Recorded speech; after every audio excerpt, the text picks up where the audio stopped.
All right. Hi, guys. Hello. Hey. Bryan, Shannon, Peebles. How you doing? Nicole Turner, Russ McClellan. Welcome to Small Towns Unscripted. Thank you. And I think we're in a pretty cool setting. Yep. For people that watch our podcast, we had a podcast with Grant Nesfasil in his shop with an old cherry red car up on the jacks. And I thought that was pretty cool, too. But growing up in an apple orchard in Manson, which is where we're at, this is like home. Yeah. It's a good spot to be. Yeah. And you guys have had, we had your dad and mom on. Yeah. That was so much fun. And your mom was funny because you got married to dog. I was like, it happens. I don't know how it happens, but sometimes it happens. And all those stories, that's kind of what this is all about. If you've watched some, I don't know if you watched some of our episodes or not. Yeah. So, getting to know people instead of them, that's part of it. And then, we kind of often judge people from afar based on, 1987 action or, maybe an industry. You met somebody. I always say a sheriff gave you a ticket, so he's a jerk for the rest of your life. And unfortunately, that's not true. Most of the time, most people are really good people, and we all have our own story, and that's what this is all about. So thank you. Yep. I'm anxious to hear everything. Yeah, so where to start? Yeah. Where are you guys originally from? Both of you, where did you both grow up? Well, I hate to admit it, but I was born in California. But I was a transplant when I was age 10, but my family transplanted to Cashmere. My aunt's husband, my uncle, was in the military in Fort Lewis, and so Southern California, they just kind of had a dream to start something new, so they went on a road trip to somewhere in Washington and found little old Cashmere, and our family just kind of flocked, and other family friends, and then so I moved there when I was 10, and I met Bryan when I was 16 through high school, and Bryan can tell you about him. Yeah, well, I don't feel bad. I was born in California, too. Okay. Oh, Russ, I didn't know Yeah, that. that little hidden secret. Don't feel bad. I know it's like this little hidden secret because I'm one of them. Well, I was only like 2 months old. My dad was a borax miner for 10 years when he got out of Korea. And then he went down to Boron, California in an open pit mine. So there wasn't any money here. He didn't have any money. So he tells a story. He got in a Firebird. And Kelly, my oldest sister, was born. And they headed to where he ran out of gas and he got a job. That's how he tells the story. And then 10 years later, my dad and mom both were from here. So that's why they came back. Because it kind of happens to a lot of us, right? No matter where people go, we see a lot of our friends, coming back if they can. Anyway, we're not alone. You're not alone.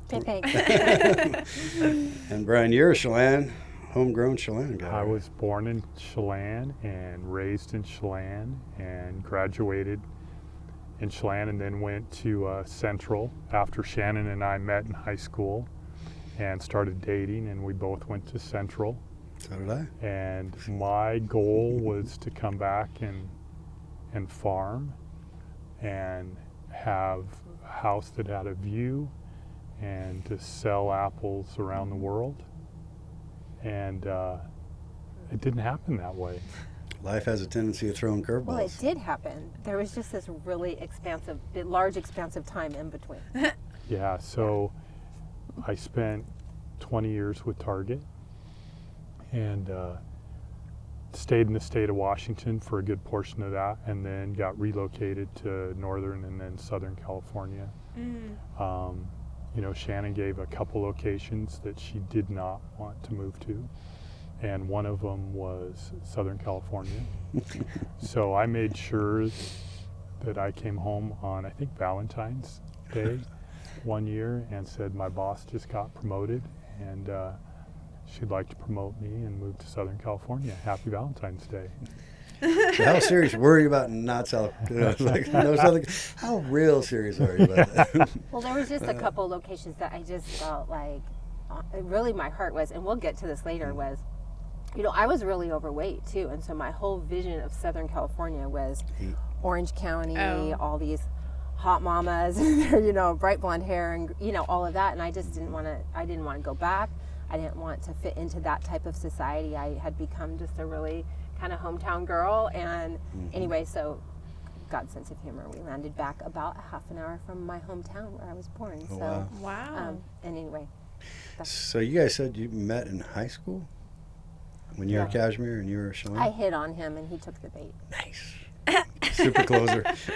It worked, right? But you want to ask how, I'd though? love to. Yeah, 100%. What's the trick here? Knowledge Bowl. Knowledge Anybody Bowl. know about Knowledge Bowl? I'm It's like where assuming- the geeks are. Oh, sorry, did I say that? The sexy studs. Oh, yeah. So I wasn't smart enough to be on the Knowledge Bowl team, but my friends were, and I was the TA for my librarian, and so I was keeping score. Chelan came to Cashmere. Oh. I thought he was cute. There was a newspaper article with his name and John Wall for Knowledge Bowl in it. My friends knew who he was. They went on to State Knowledge Bowl. I wrote him a letter because back then, 1984, that's how you communicated. And they delivered a letter. He started writing back, so we wrote for several months, and then he started calling me. Oh. So were you in John's? You got graduated in 84? 85. 85. So we're only 2 years apart. Yeah. Yeah. I was 2 years behind. Yeah. So you're like Greg Talley and Yep. Jim Oscarson and those guys. Yep. Right on. Fun. Yeah. The love story started and never ended. And it never ended. Never ended. It's still evolving. It is. Constant. Now, when you look back at your days in Southern Cal and Target, would you ever have imagined that you'd be in Manson, in an orchard, and then your Optiva business and how you've managed to help? I mean, we'll get into it, but so many people change their lives. I mean, did you ever think like that health and wellness is something that I'm going to get into? Are you kidding me? No, because you guys have radically. I'd love to hear both your stories in time, but I mean, it's just funny to me sometimes how life throws so many curveballs, and you really don't know what's around the next corner sometimes if you're open-minded. So, when we moved to California, I remember driving out to Manson with my dad because the family had orchards out here, and including this one that my uncle owned, and telling my dad I still want to come home and farm. But I know now's not the time. Originally in the mid 90s was, we asked my parents. My parents said, we can't bring you on board right now. And we both know people that made that decision at that time, and it didn't work. I'm not saying it's going to most Yeah. It just didn't work out that way. So by the early 2000s, I was still working at Target, and I had a visit with some people from Target that literally flew into the Wenatchee store on a Saturday morning, and I didn't plan on leaving. I was going to stay there and figure out how to get into farming, and as usual, I said the wrong thing to the wrong person, and by the next week, before we had made the first payment on our dream home on Washington Street in Wenatchee, I got a phone call to move. And we ended up moving to Northern California and then Southern California, and we came closer as a family, and not only our immediate family with our kids, but I think with our parents too. We were able to communicate and have that, but the joy of wanting to come home and farm never left. So let's back up a little bit, because that's cool. What was high school like for you guys? Like growing up in Chelan in the 80s, it was pretty special. Yeah. I go back to the 70s, and I would just say it wasn't Mayberry, but it was pretty darn close. You could walk down the street. At that time we talked about John Wall and stuff. His dad had the Ford dealership there in downtown. There was Clampett's where, Mike Richardson and just, you could go on and on. It was just a really cool place to live. Where I was first lived as a little kid, is where the Walmart's below on Johnson there, and you go up and there's the development up there now.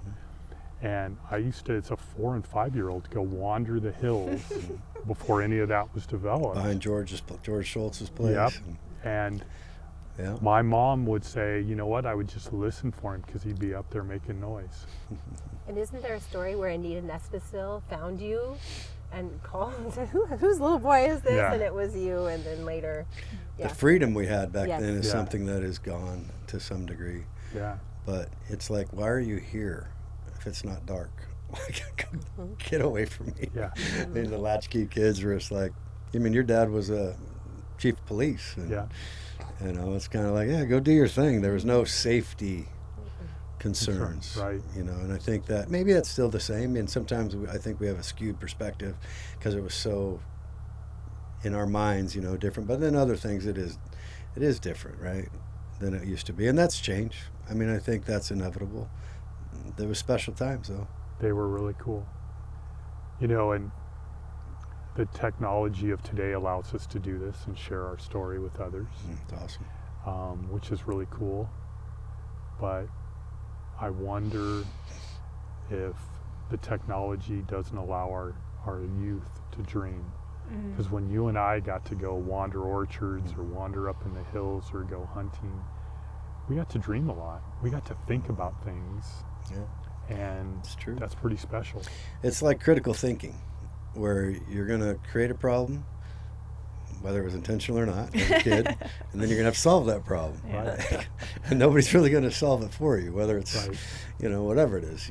You had to experience things and challenges, and I think that created a grit in people. And, I mean, how would you feel? Like, you grew up, you're a different generation. Yeah, and it's too easy to get distracted now, so you lose that.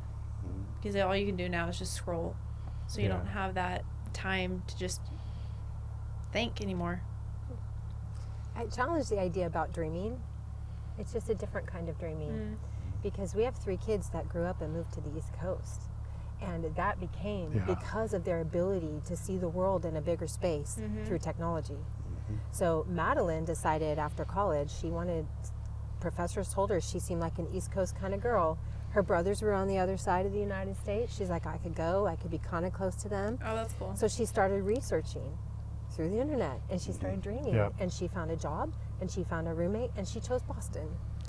Now, we would never have done that back in the day. Yeah. Like, for Yeah. us, it was a big deal to even, like, get to Seattle, right? And so there's a whole different thing, but I agree with the grit part of it.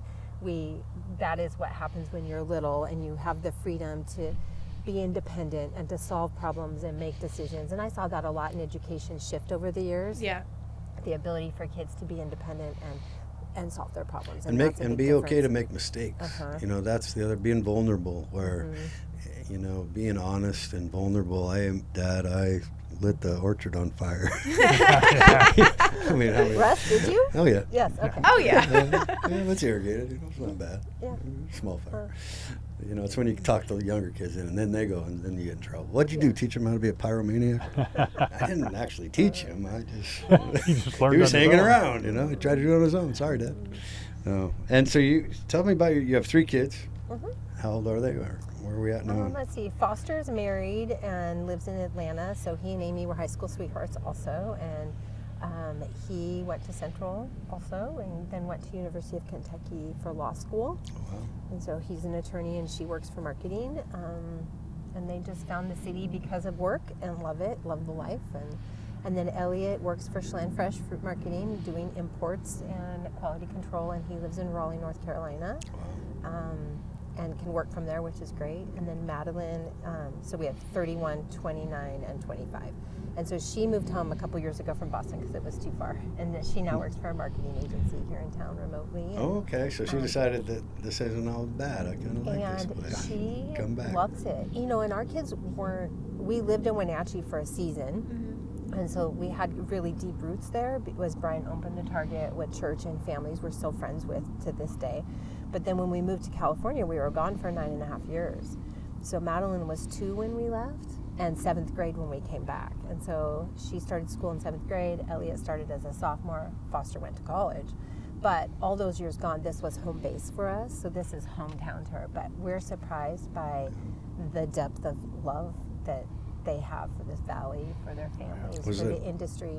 That's really cool. Was it hard as a sophomore? That's a tough age to be Brutal. moved out of your friends. And Yes, and moved it back into a really small town. People who, you know that. I mean, the connections here, you know, these kids had gone to school from the time they were Yeah. preschool Mhm. on. So it came with its challenges. But each of our moves was hard. I mean, for each of the kids in different reasons, Yep. but we saw growth and grit from each of them, and we just knew it was the story of our life that we didn't expect. You talked about, like, did we dream about that? Heck no. I mean, I saw myself, I could have stayed in Wenatchee my entire rest of my life and, raised my family with those families and all of those things, but that wasn't the plan. And so we had so many good things that happened from each of our moves. But it helped our kids see the world bigger. We encountered families that did jobs that were really extraordinary and interesting. And so they saw a world beyond this cute little small town that we live in now, and it opened their eyes, and they also learned different people, different ways, and so we're thankful. And we also connected with different family members that were in each of those towns, and we just kind of decided to make relationships wherever we were and grow the ones that were already there. Yeah. Well, that world perspective. That's cool. That's a great point about, back in the day, you had an Encyclopedia Britannica, Yes. how do you say that? Uh-huh. Britannica, and a travel agent. So Yeah. you had to, I want to go there. What's there? Mm-hmm. Like, I guess that's a great way to look at it, where you're opened up from your phone. It's a slippery slope too, right? Because it's a Yes. dopamine hit. It is. And now we have screen times in the 80 percentile of a day for a lot of kids. And my 3-year-old's pretty good on a laptop. I mean, it's like, but I just wonder if it's all kind of the same generationally. My dad walked uphill, your dad walked uphill both ways to school in 3 feet of snow. Right. It's like good and bad in a lot of things. And it's what you like. I love that you just said you make friends and connections and family, and you can grow anywhere. Yep. It's the decision, right? It's a decision about your life, which, again, I can't wait to hear the perspective of that, what you're doing now, compared to the past. And then you both were at Central, right? Yep. And we were at Central together then. Yep. Yep. Yeah. Because I got there and I went to basketball, played basketball for a couple of years. So I was 90, 91 I was there. Okay. So, Yeah. We were out by then. I graduated in '88 from. Okay, so I was playing ball at 88 and 89. I was in Wenatchee Valley, and then 90, 91 Yep. I was at school.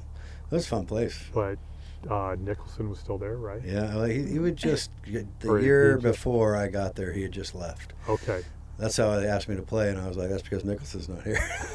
Because remember, the coach then had this infamous record of, 20 national. Yeah. I mean, national. The guys that would come to Central, you're like, why aren't you at Duke University? What are you doing here? He had this. Then he ended up, I think, getting a little trouble because they had some alumni that were. But very, very well. Now it's accepted. Yeah, now it's NIL, right? He was maybe a little ahead of his It time. was a lot of time. It gave me an opportunity to, kids like me could play then after he left because they didn't recruit anybody. So it was kind of a tough time for Central. But we had a ball there, intramurals and stuff. I was all into that. And I loved Super Mother Burgers at the Tav. Yeah. Remember that? It was a great. It's still a great place to go to college. Yeah. Yeah. I was just It's there. a college town, but there aren't many of them, and Bellingham's really not a college town, even though it has Western. Yeah. Spokane has Whitworth and Gonzaga, but maybe not as. But Central, Mhm. Ellensburg, there's a lot. Pullman. Yeah, and Pullman, Pullman, yeah, Yeah, for Pullman. sure. and Yeah. Moscow, Yeah. But beyond that, I mean, it was a fun place to go. Yeah, I was just there the Friday. I drove over there and I was like, wow, how's this place grown? Yeah. Man, it's just kind of sprawled out and just got bigger, and there's construction everywhere. And I'm like, things change. Yeah. Yep. Always. What did you guys go to Central for? I wanted to be a teacher. Oh.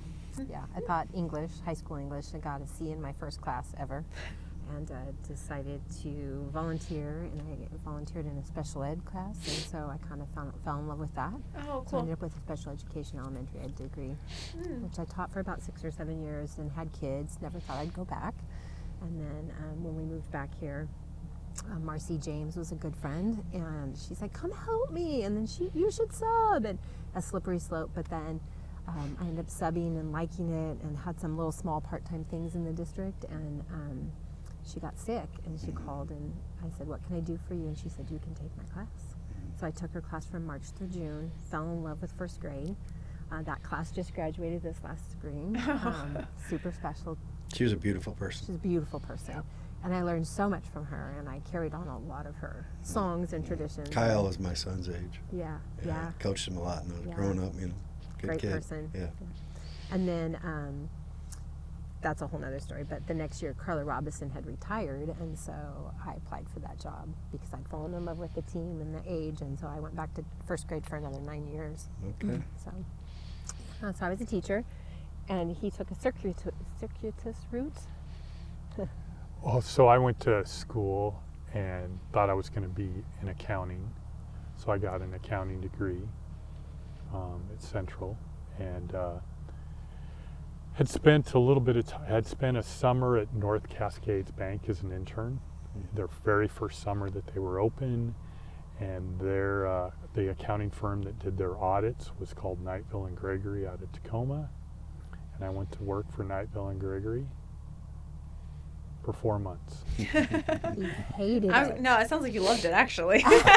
You lasted 4 months. I thought his displeasure was because he had appendicitis, and I'm like, you're going to feel better in a little while, honey, and that wasn't the case. So Just sitting there crunching numbers Hated just it. was not fun at all. And they were very great, but I literally did it. And then we had a friend that was at Target Okay. and interviewed at Target, and they offered me a job, and I thought, well, I'll do this for a while. 20 years later, and Wow. a few promotions here and there, and Yeah, but your dream was always come back and do orchards. always, Always. That never left you.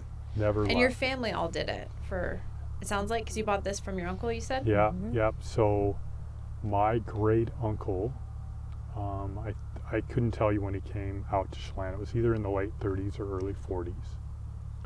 And then my family, my dad and my grandparents and great grandparents and family came out at the start of World War II. And then my grandfather enlisted in the Marines. So they went back to Kansas, my grandmother and my dad, and they stayed there through World War II, and then they came back. Wow. And my grandfather helped on the build dams and everything along the Columbia, That's cool. and started farming. Well, my great uncle had been farming, and my great grandfather had worked in the orchards for some people in the valley. And then by the time I came around in the 60s and stuff, and I just loved it. And I still, in fact, I told a friend of ours last week, I said, you've got to find that spot where you can find, just calmness, and I love walking in the orchards at night. I literally, like we did just now, and Shannon says he just walks out the door and I don't know where he goes. If it were Just like a kid. I call him his girlfriends. He's a few girlfriends today. Yeah, there you go. There's a lot of them. A but lot of mistresses right there. yeah, I love. Okay, doing tell it. them what your first job was with your grandpa. What did your grandpa help you do? So when I was in 7th grade, probably, he had bought a tractor from a gentleman in town, a smaller one, a Kubota, with a front end loader, with a mower and a rototiller, and the guy had a business in town. And my grandpa told me that, I could use it to do that. He sort of handed me the guy's books that had all the names, and he said, we'll split it 50-50. And so I would charge people to go rototill their gardens in town, or go mow the vacant lots, or even the PUD would hire me to mow lots around town that they had. And I did that in through college. And I'm still waiting to pay my grandfather his half. And so I saved a ton of money. I had cash in my pocket as a kid. I mean, I think, I was charging $15, $20 some an hour, you know, in the late 70s to Yeah, be able to that's do crazy. that. That's crazy That's money. great money And back And so- they then. would load him up and haul him around because he My couldn't dad- drive either, my right? dad That's would- funny. Or my grandfather would haul me places and drop me off, and I would do that.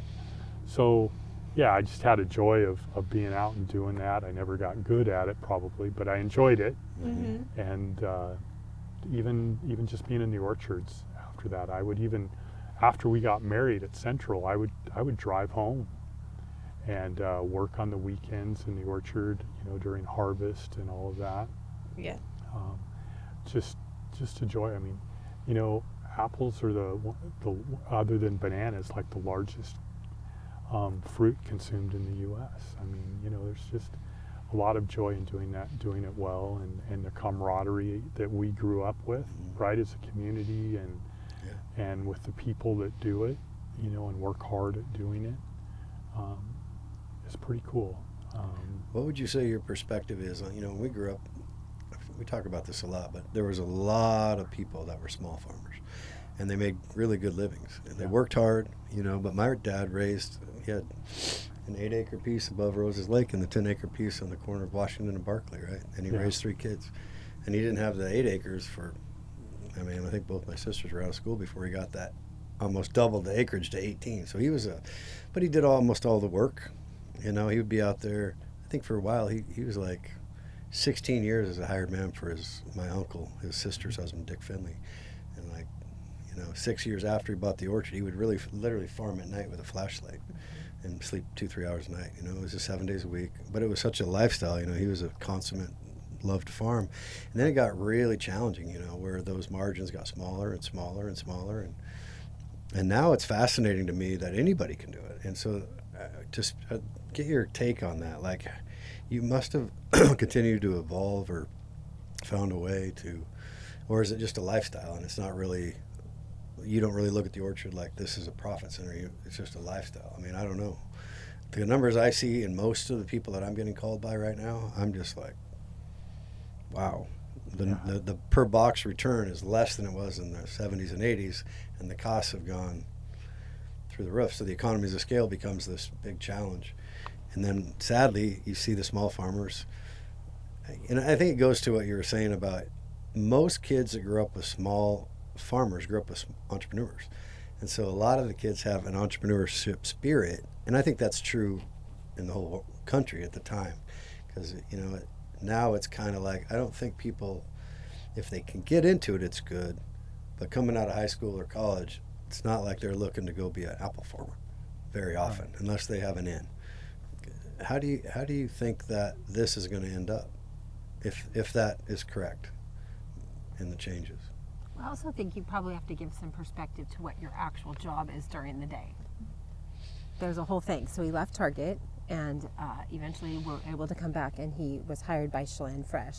So I think he needs to give some perspective to, we're not just farmers, but he has a whole nother, he has an industry-wide perspective that I think is really valuable. So Yeah, I love to actually love want to to hear promote that for you.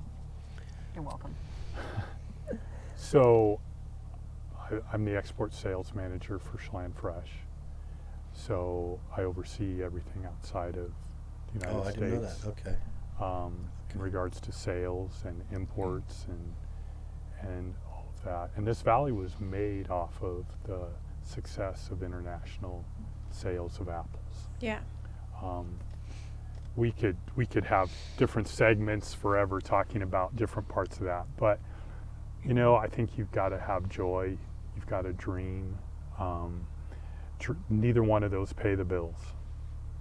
You've got to treat people well, you've got to work hard to do the right things. And even then, in today's environment, economically, it doesn't work. Now you have an organic block here, and we talked about it a little bit before the podcast, and there was no organic blocks when we were growing up. Right. I mean, there was all the good chemicals Right. that worked. Yeah. I don't know if they're healthy, but they worked. They killed the Yeah. bugs. And so that transition has been an example of adapting Yeah. to market conditions, right? Yeah. So, and in all reality, I would tell you that 90+% of what we raise is not organic. But we live on the property. And it wasn't even that caused me to do it. It just seemed like a natural fit to do it. And it's actually worked out pretty well.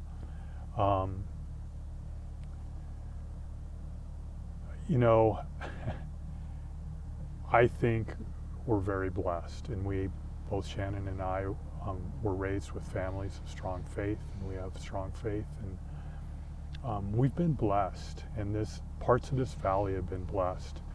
The block that you're sitting in right now is called Sugar Bee, and it is actually we used to get the yellow sheet. Our fathers used to get the yellow sheet. Remember that? That would say pricing and volume of movement. And that yellow sheet is now electronic, and it comes in, and every month they send out, every week you'll see other apples that make up probably right now maybe about 10% of the industry. And Sugar Bee's an other apple. And it's the largest other apple out there. It'll produce, the growers that are limited in who they are, produce about 2.5 million boxes this year, and we are blessed to be one of them. Wow. Chelan Fresh and Chelan Fruit originally had it, and they still do, and the local people do. So a lot of local people are I think, and hope, I believe, are going to survive off of an apple that has become really successful in the U.S. And so it didn't really, the varietals and the rootstocks, here was that when it was started, like the early 90s when it started to, M26, M9, those rootstocks came into play. And these for what it's worth, at least to Russ and I, this is an M7. And, so, and then there's 26 out here and everything. And they've changed, and now the rootstocks are predominantly Geneva out of Cornell University. And so things continue to change, and I think you've got to be willing to change. And the production density, I remember that one block I was telling you about on Washington Street. I had a tree planter. I was planting in the V trellis as many trees as you can put, as close, like as fast as you can get them, as slow as the tractor will go, and V them up. And that was like 3,000 trees an acre or something. From the evolution of the industry has always changed. I think I'm just curious because I was out in the late 90s, I think is when we were done. And so my language and the vernacular that I use is from the 90s. So I'm kind of outdated. I don't know what Geneva is. Convention. That's what I know. So it's all, and then I just know it from the real estate side where I get to talk to the people typically that are trying to make a change, trying to do something because they're not making it. And it's cool to hear that you can do through adapting and through really studying. There's a future there. I mean, that's cool. It's cyclical too. Like you can't just take all your orchard out and replant it. Nobody can afford to do that. So his parents were innovative. They saw new things coming and they would trade the pear block for cherries, and then that cherry variety may be a different cherry variety, and they diversified. And so that was modeled really, really well. Oh, nice. But that's costly, and you have to do it in cycles, and it's those things you can make money one year and you might want to go take that money and do this, but you've got to reinvest. And that's been one thing that he's referring to is just the blessing of his family reinvesting and showing that. And we've continued to reinvest and be intentional and smart. And we feel really thankful that we have Sugar Bee on our side, because if it was apple, reds and goldens, that's a different story these days, right? And we have 9 or 10 different varieties of apples, maybe 8 to 9 different varieties of cherries, different seasons, so you're not stuck on one that has to do well in one location. And so it's gamble, but it's a smart gamble, and it's intentional, and it's not easy. Yeah, and then you were also modeled by, at least your dad, you have a job. And so you have this fallback where you're not maybe banking your operating line inside your crop loan inside your tree every year, where that means your living expenses can go away. Right. I mean, you don't have any other income when you're all in as a small farmer. So I think that was a transition too for a lot of people where, my mom worked at a bank for 25 years, even back in the day, but I think the that change is something for small farmers, that they do have to have an entrepreneurship spirit or have this drive to, Yeah. I'm going to figure this out because I want to make sure that we have a foundation. And it sounds like between Optiva and working at Chelan Fresh, you guys have put yourself in an incredible position, and all centered around helping and your faith and in your comfort, right? Like I see you guys. I've only really known you from afar in the last decades or so, but you're like a shining star right now. Like your attitude, your smile, your like and your social media work and just your examples of the people that feed off of that energy to get them kick-started into a new way of looking at life. To me, it's been fun to watch. Well, it is a new way of looking at life. I mean, I often say, so the story is that I started putting weight on when we got married, but I struggled with it my whole life. But I just got apathetic, and I was raising my kids, and he was working hard, and that was what we had the time and space for. And then we moved here, and we had some really hard things, and somebody really looked us in the eye one day and just said, what about you guys? What about your health? And we looked at each other, you're right. So when there was some health that came through that person, and I just felt like that same stirring, and really it was a moment for me where God just said, Shannon, it's time. I scrolled social media, not intentionally, saw a friend from college, his college roommate's wife. She'd lost 85 pounds. I messaged her. I hadn't talked to her in 20 years. Like, what did you do? I'm inspired. So she sent me a form. I filled it out. I was just really ready. But, so I lost 120 pounds in 10 months. About 6 months through the journey, a couple of friends said, hey, if you helped me, I would, and you're like, yeah, this is really different. And I had tried things through the years, of course, but it came down to a lifestyle change. It came down to something that provided systematic support, systematic steps to follow. And so I helped those people. Bryan was client number 3. I said, great, open the pantry, let's go. So we work for Optiva, which is just really a food. It's a tool. But if you engage with the coaching and the community and the learning, it can be lifestyle. I laugh because it's embarrassing to say I lost 120 pounds and Bryan lost 135. That's embarrassing. It's another person sitting right here. It is. We often say there's a person right here. But at some point it was like, was I hiding that I was that big? No, I wasn't. And so me removing my insecurities and just owning it, it just spoke truth to people. And because we'd been in community with so many people through the years, they're like, if Shannon can do it, then okay, maybe I can do it. And I never had any intention. I just shared my story. I shared my story once in December, like 4 years ago.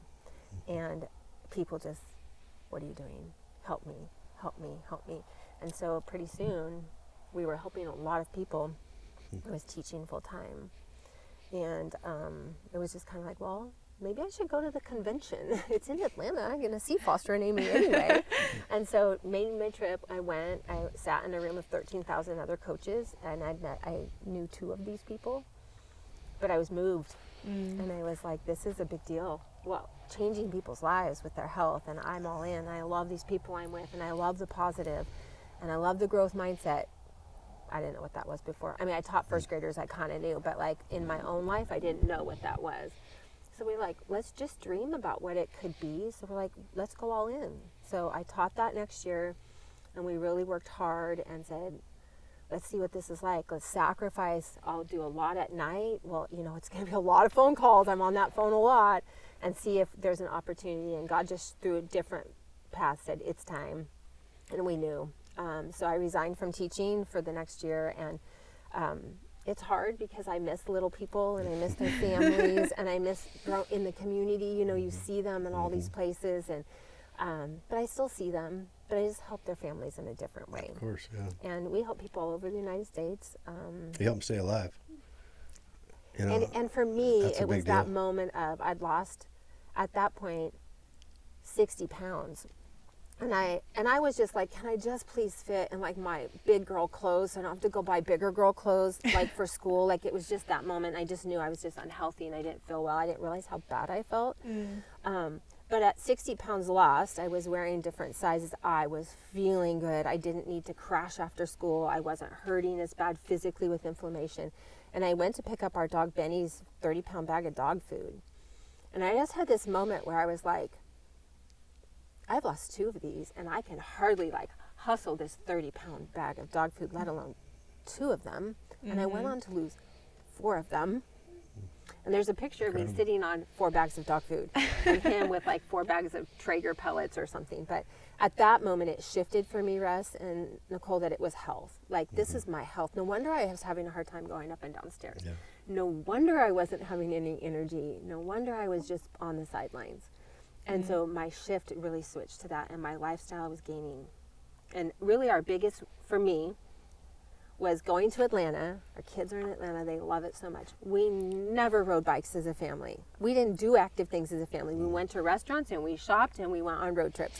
And so the kids have bikes and they wanted to ride bikes. And I'm like, let's go ride bikes. That'd be cool. So we rode bikes together for the first time in our family after 35 years. Oh, that's so cool. Living life differently with them, going down to Harmony Meadows and playing pickleball when they're home, and going for walks and things and hikes on Mother's Day. That's living life, and I want that for people. And if we can do it in our midlife, he gained weight over time, but for us to lose that weight, to do it together as a united front, and then to be able to see that it can be a mindset shift and a habit shift, that's life-changing. And why wouldn't you want to help other people?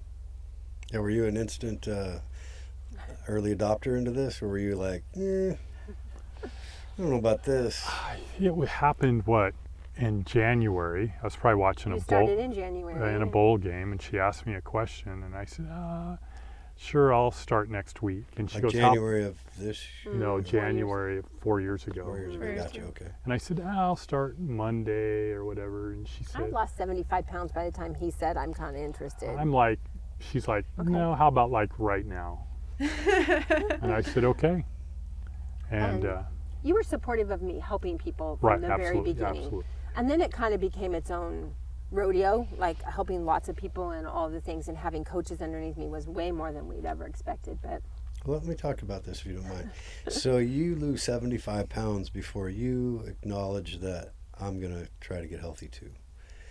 Okay, so a lot of people go through this, and especially couples, where maybe it's drinking, maybe it's addiction of other kinds, not food addiction or lifestyle addiction.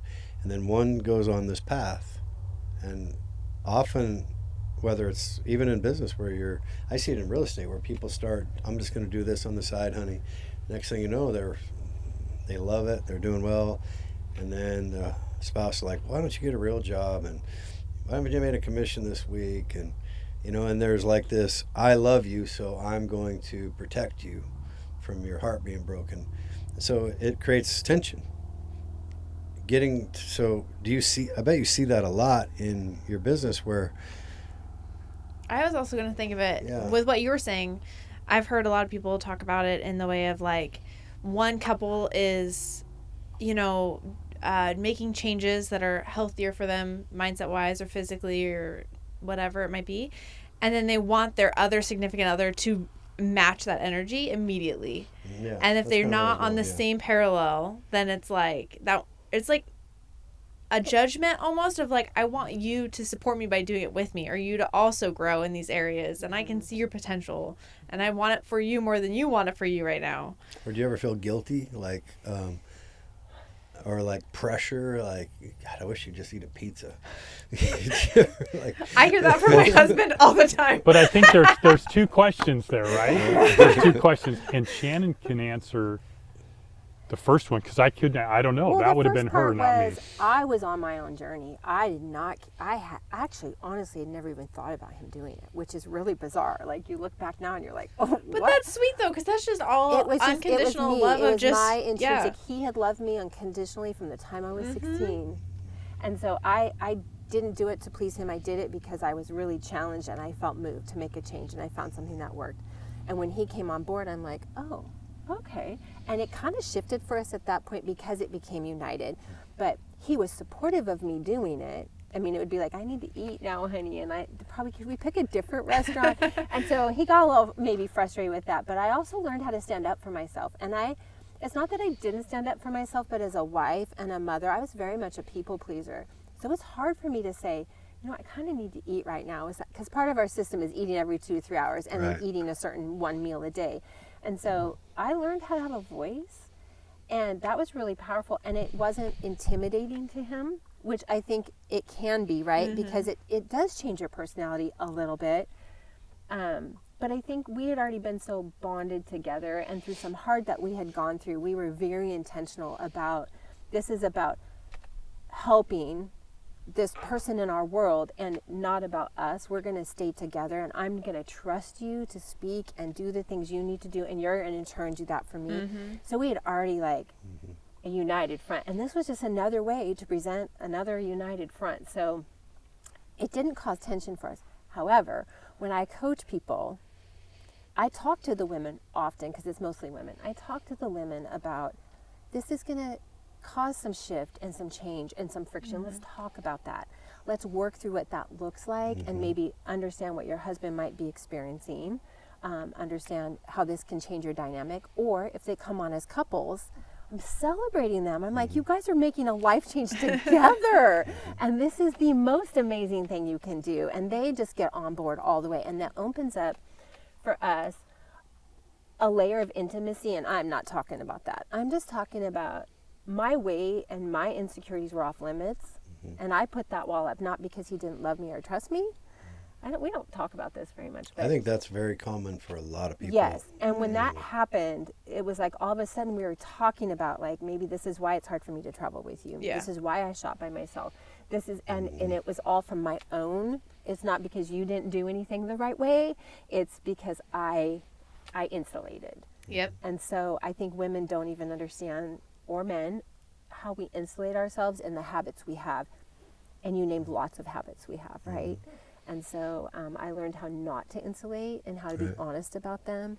And then we started joking about all the things, like we'd go to Wenatchee and, you know, we dated going to Abby's and Dairy Queen and all those things. And so we're like, man, Abby's pizza sounds really good. And he would say, we ate a lot of pizza over 35 years. We're good, right? Quotas, So right. then you got back to the pizza thing. And so, That's hilarious. so it's just like, so we could start laughing and joking about it, and also be really honest and raw with each other, and course correct as we need to over the years. It hasn't been a perfect journey, but we're Yeah, still let me in ask it you about together. that. Like, have you had setbacks in your own journey? Oh yeah. I mean, I'm a little heavier than I was, but I'm still well over 100 pounds down. I'm still way more physically fit than I ever was. And, but what I want to say is we get to choose our heart every day. Yeah. And I would rather choose every day fighting for food choices that serve my health and my family's health and my future health than fighting to just stay obese. We're all on a diet plan. Yeah. It's not a diet, it's a lifestyle. And our diet can be Starbucks like me, and fast food and, you know, sweet things, or it can be, I'm going to choose healthy things and continue to move forward. And honestly, coaching too has been accountability for me. I live in a small town, and, you know, it's real hard to go to the store and buy a cupcake and not be seen. And so that helps me. Amazon. I didn't think about that. No, it really does help me. Yeah. I had a client once say, well, you're like a walking billboard. And I'm like, come on, buddy. I thought I wasn't a billboard anymore, you know. You're like, So- can I'm we a do postcard. yeah, I'm a postcard. I'm You're like a can we little do sandwich that board. Instacart where Yeah. they just deliver it to No. my house? But Nobody sees it. it's a battle to change those lifestyles, the habits I had for all those years. And so, but I would rather continue to just work for it. And there are people who lose the weight and gain it back, and that's okay. They're still, like, they're on their journey. And you're just not going to overcome instantly. And until you make the work here and willing to put it into action, you're going to struggle. And I still struggle. Yeah. But it takes 66 days to build one habit. So think about overcoming 30 years. Yeah, programming. Yeah, and Yeah. I'm sure so much of it, I mean, with your coaching, like how much of it is like overcoming mindsets and limiting beliefs and insecurities and traumas and all that 99% stuff. of it. Yeah, versus like the food choice. That's just a byproduct Right. because of all the other internal stuff. Right. And Yeah. we come to that. So Well, yeah, And then- you've been with Trent for how long? You've been like 17 or something, right? You guys were together in high school? Yep. yeah, 15 years. long time. Yeah. So it's funny to watch. And he wants me to eat pizza all the time. No. And it's kind of learning how to say it in a way that's just like, go ahead and have pizza, and being okay that you're not having the pizza and you're having the salad bar, because your health matters and that's their choice. Great, go for it, right? Yep. And Bryan loves pizza still. Well, we don't really. Well, yeah, it's a joy You to make have pizza. it, yeah. But it's like, it's just so occasional rather than 3 nights a week when you're tired and you just need to grab Company Creek on your way home, right? I mean, there's a big difference too. Yeah. Like, And the Not kind that of we pizza. don't support Keith. Yeah. no, but like, you know what I mean? We just don't support him like Get we the did. vegetable pizza. Yeah. Yeah.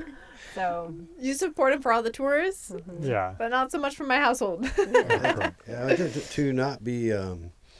You ever run across those people in small town America? They're like, "You think you're better than me because you did this." You ever hear that? Like, you know, Good.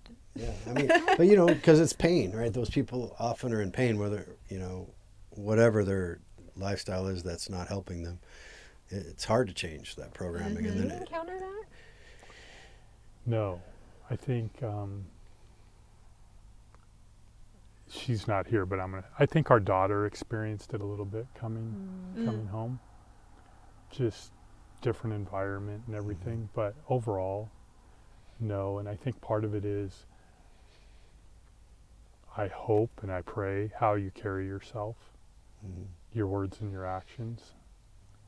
the fear that people have, the insecurities that we were talking about, when you're programmed with them and you've carried them,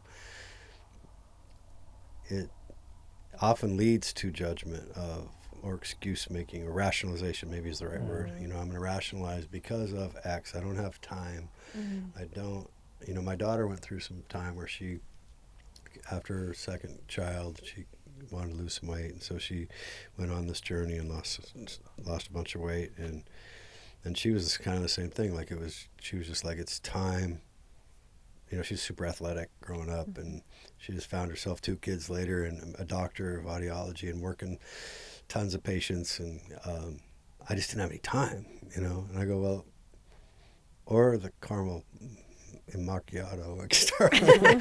So Dad's talking to the, like you're an athlete, man. You're making decisions, and then one day, she just decided, and it's I think that's true for like a lot of things. It's just wasn't time in my own mind. Yep. And I often think for me, yes, I could sit in that moment of regret. Why didn't I take care of it when I was 30, 40, even 50? I mean, I waited till I was 53, but I also know that for such a time as this, like I wouldn't be bold and I wouldn't have the confidence to just go out and be really vulnerable and really share those hurts and pains and struggles. And yet I still had a great life and I lived my life and I didn't sit in that my whole life.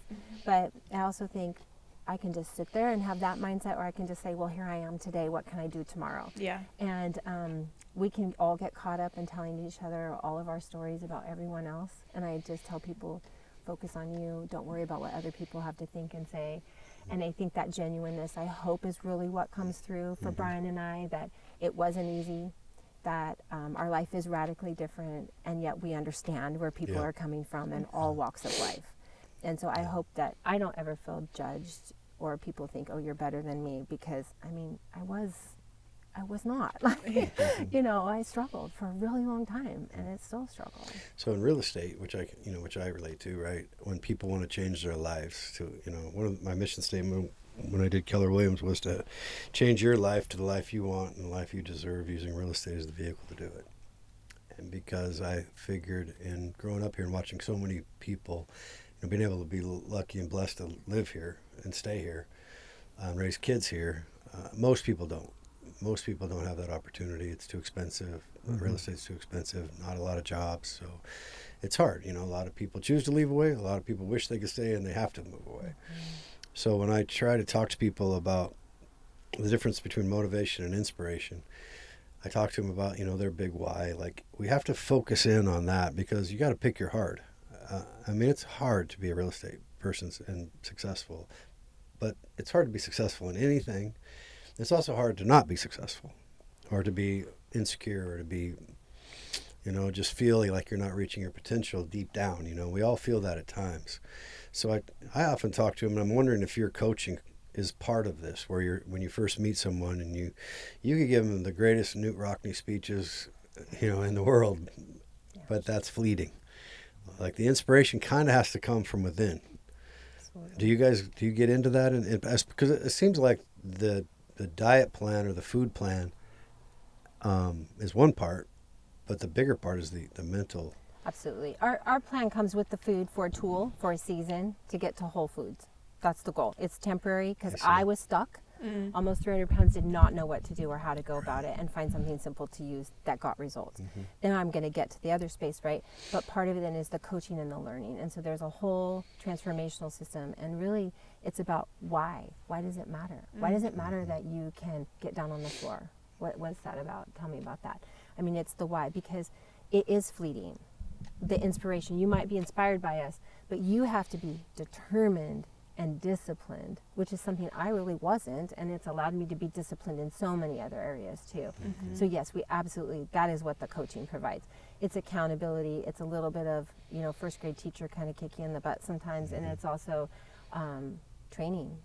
Go read this, let's talk about it, let's learn more about atomic habits. And I see your stuff on social media and was inspired by it as well. And it's a matter of choose your hard. Yes, it's hard to get healthier, but it's hard to be really unhealthy, and disease is, And you obviously read the book Atomic Habits. Absolutely. It's one of my favorites. Yeah. So, it's an amazing book. Yeah. But it's tied into us too, I think, because for me, Bryan's always been a dreamer and he's an innovator, and I'm more of an in the box kind of gal. And so I think by having a big transformation like this, it's allowed me to kind of come alongside and see that new things are possible. And we can dream, and I can work hard. I was just celebrating that I decided I would be able to finally learn how to do the payroll. But because I've learned so much over the last 4 years, and I've taken on new tasks, and I've been open-minded to it. And because I had this big accomplishment, I think subtly it built to this idea that, no, I can learn new things. I can figure this out. So got some checks printed last week for the first time. And, and so we'll continue to do that and dream together. And again, that's the together part, the united front, the working as partners in all areas. And so we have some big dreams beyond the orchard, and we made the decision to go into coaching together. We made the decision to go into orcharding together. It wasn't always my dream, but over the last years, it really has become I'm excited about it. I'm passionate about the idea that we get to grow sugar beet apples, and it's fun to go help show them to other people and experience that joy. And I feel super blessed. We live where we live, and we have fruit that's good, and we're still in the game. We'll hang in there. Well, that's very the cool. decision to be determined, right? And to have persistence and perseverance in life, right? Because it doesn't matter. You could have stayed at Target, and maybe you were super happy there, and but you would have had challenges. I mean, if that was your dream job, you still would have had challenges. And there's challenges. That's they get tired of me preaching every morning, and I tend to do that a lot. But one of the things I say is there's a couple of things that if you just get fundamental about life that I think are true, and they're maybe applicable. One of the things that I tell people is there's two things I know for sure. Where all the good stuff lives in life is in delayed gratification. It's where all that stuff that's outside your comfort zone, where the magic happens, that's delayed gratification. And there's one thing that 100% of the time will assassinate delayed gratification. That's instant gratification. So in real estate, it's I know calling that lead's not, taking an order, but if you don't call a bunch of leads, you're never going to get this fly's attacking me. that fly just loves you. Okay, where's that paraquat? Not here, Russ. Not here. Where's that DDT? I got to find some of that stuff. And so that part of the game is legitimately important to understand, because it's not just that you're going to not do something today and hope, but hope's a tough business plan to execute on. Yeah. It's good to have. I love hope, but it's hard to have hope and execute it without a plan. And then dreams are just dreams without something to execute, right? So but it's it's okay, because I like in everything I got up to about almost 100 agents at one point a few years ago, and I saw it all, and it was great. And there were some people that took to it exactly where they wanted to, and others went a different direction. And you probably see that in your helping people too. Some people take to it for a while, some people don't, some people just go, it's not for me. I'm doing carnivore for God's sakes. What else do I need? You just gotta learn to love the journey, whatever it is. Yeah, that was the other thing. Thanks for sharing that, Nicole, because I obviously preach a lot. But the anticipation of success is much greater than success itself. Yeah. So to me, I use a football game. I love playing football, especially 8-man football in high school. It was like a backyard Nerf ball, right? Like, it was great. So I said the best day was that first day of double days, and the first week of school, and the worst day is the last game I played, because that was one game that's hard to play as an adult. 8-man tackle football, probably not healthy either. Yeah. But I do the whole process of embracing, and I would imagine in a weight loss journey, most of us adults have had. I mean, I was 155 pounds in high school. I don't think I'm that now. So I go up and down 20, 30 pounds all the time. And I've recently decided, okay, well, I got to do some things like stop drinking. I did that about like in May, where I found that was too easy. And I've been up and down with alcohol a long time. And I've said, it doesn't really affect me like a lot of people, because I didn't feel like I needed. I don't have like that dependence physically, but it would help. I thought, this thing calm down. Like the ADHD in me, like it would put me in. But then there's these side effects that are no good and not healthy. So finally, I was just like, that's it. It's about health now. Now it's none of the other stuff that when you're 30 you don't think like that. Yeah. I should have, but then at 56 I was like, that's it. That's the last cupcake. I think your idea of the instant gratification is very true. We talk about momentary pleasure versus long-term satisfaction, right? We are in a society that wants it right now. And it ties to your health, it ties to your finances, it ties to orcharding. Like, the reason why this orchard is still here is because it wasn't about instant gratification. It was about the long game, right? And we're in it for the long game with our health, with our marriage, with our family, with farming, and with business. And it's a principle that's lost, and you kind of nailed it. And it's kind of uncomfortable at first, but the long term is so worth it. And then the idea that if you slip up or you go eat that cupcake, that's okay. Like, just get back on the train. Yeah. And those successes add up. Do you find that in your weight loss journey and others that guilt sets in, and to hell with it? That's a diet mentality of like, it's a deprivation. I messed up, I'm done. No. You're still in it. You still can step by step make choices moving forward. You had a little detour, but it's okay. So let's move on and let's talk about the shame. Why are you shamed? And that whole thing, right? Understanding that. And a lot of my people are like, oh yeah, you're right. I just could hear you say, do the next right thing, get back on track. If you overindulge on cupcakes and it's time to eat your bar and move on, right? And it becomes pretty soon where it's a momentary versus hours, days, months, weeks, or however I said the timing wrong, but you know what I mean? Like the turnaround is a lot faster, and then pretty soon it's not happening. So this all started for you 4 years ago? 4 years ago in July. And for you? I started in July of 4 years ago, and then I started coaching in about, I guess it's been about 3 And then you got on in January? Yeah. So it didn't take too long. Yeah, very long. Not very long. You're in the game. And when we look at it, we're like, it wasn't hard. This maintaining and keeping healthy is probably a little more work, and but to think that your life can be radically changed in 10 months' time is it's pretty crazy. powerful. It's what would you say to those critics that say, well, losing 100, what'd you lose? How much in 120 in 10 months? Not healthy. Not healthy. I hear that all the time. Yeah, I would imagine. And I say, how was it carrying 120 pounds?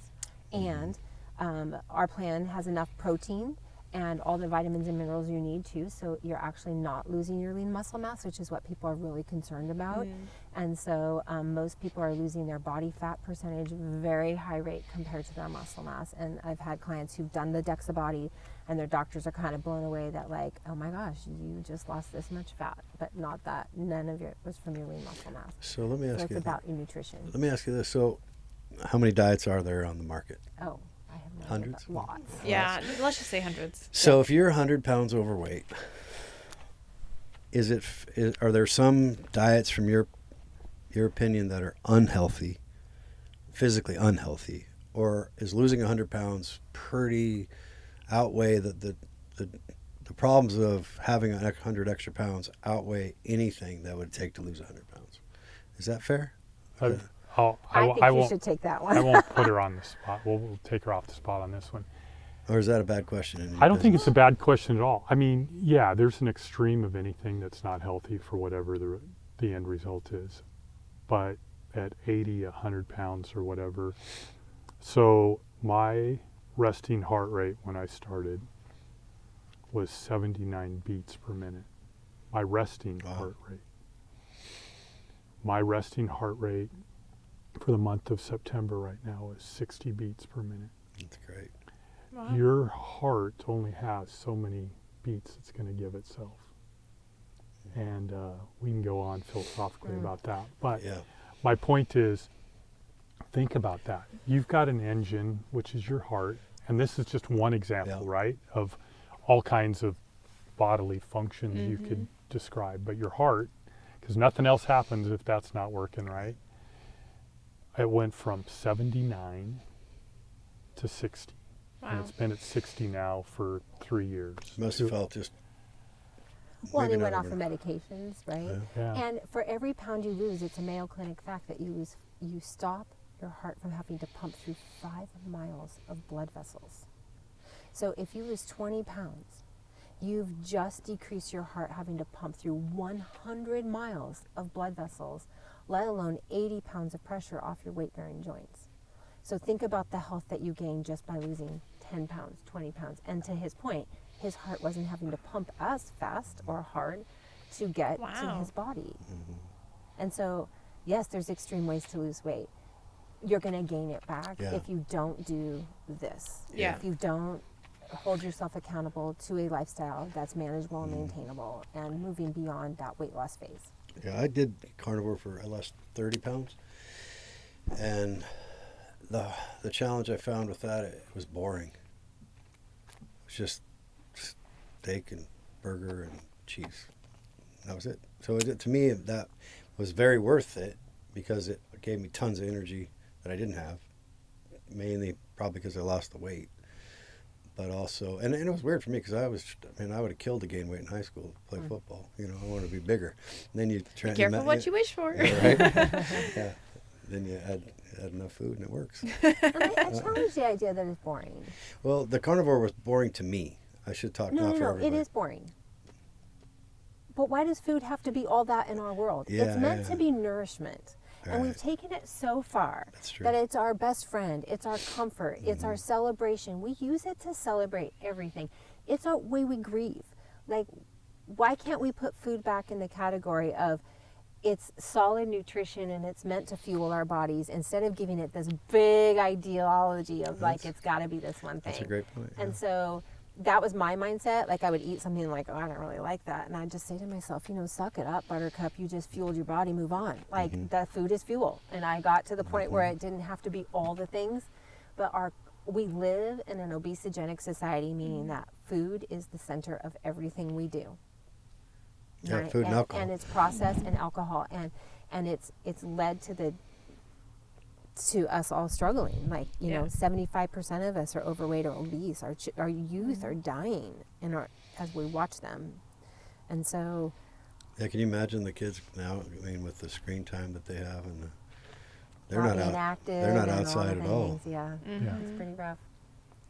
So. Yeah, that's like my grandsons are 6 and 3, and my daughter and son-in-law, they're talking about, because of that cultural shift to tech, you have to make a real deliberate decision that my kid didn't have to grow up with. She was outside in a small town, and now they're in a larger city, and so I was like, whatever it is, you have to try to incorporate something, and it burns off the energy, because then there's the other side of it where you keep kids in stationary. They're not meant to be stationary. Right? And there's all sorts of consequences to that. There's the dopamine hits to your brains. It's killing the neurons in your brain or whatever it is. But it's also the fine motor and gross motor skills that kids are coming to school with less of. The ability to be independent, the ability to problem solve.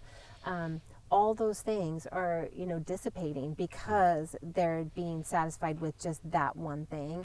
And it's having consequences that are far-reaching. I saw it as a teacher. I started however many, 12 or 13 years ago back in the classroom. And from the time that to 6 years in, the devices were more popular and all those things, and we started seeing really a very, very big difference. Rod Cool talked about that. Yeah, remember? Yeah. he did. Where he said when he could track his students to the iPhone being invented. Yep. I think it was like 2014 or something. Yeah. He noticed like the change instantly. And the attitude and the lifestyle and Yeah. and the kids are frustrated. Everybody's frustrated. You know, it's just and that's some of that cultural is going to stay there. But you just have to be. I told my daughter, she gets it. I mean, you just have to be more intentional Yeah. because it doesn't happen Right. naturally. It doesn't mean you can't, like anything else, It's go hard make it work happen. as a parent. Oh, It's yeah. hard work to have boundaries and consequences for if their behavior isn't matching up. And it's hard work to provide activities when you go to a restaurant. You have to plan ahead to have crayons and pencils and cars and all of that. I had a But 2:30 anyway. appointment. Oh, how's that going? No, I hear him coming. Oh, I love it. Let's get him on the podcast. who is it? It's Gerardo and Ever. Oh, Is that what time it is? At 2:30? Yep, 2:30. Well, it's an amazing story, and I feel like you're just getting warmed up. Yeah. I feel like you Bryan guys. Well- has so much knowledge to share. We appreciate you taking the time and doing We what do. you're doing for our community. Oh, thanks. And it's We a love big it. deal because I think, to your point, you're able to bring people around that don't know each other. And in today's environment, there's not, 500 people in a gymnasium anymore. There's not the Rotary and the Lions and everything like there used to be.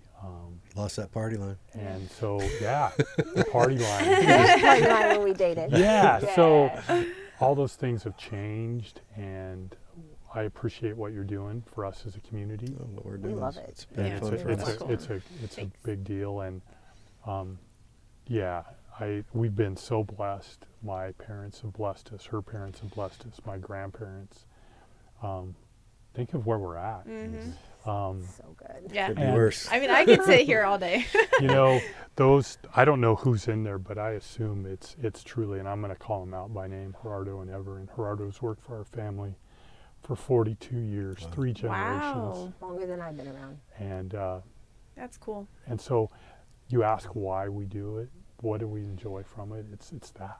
Mm-hmm. The people. It's the supporting people, community. it's being a part of a community.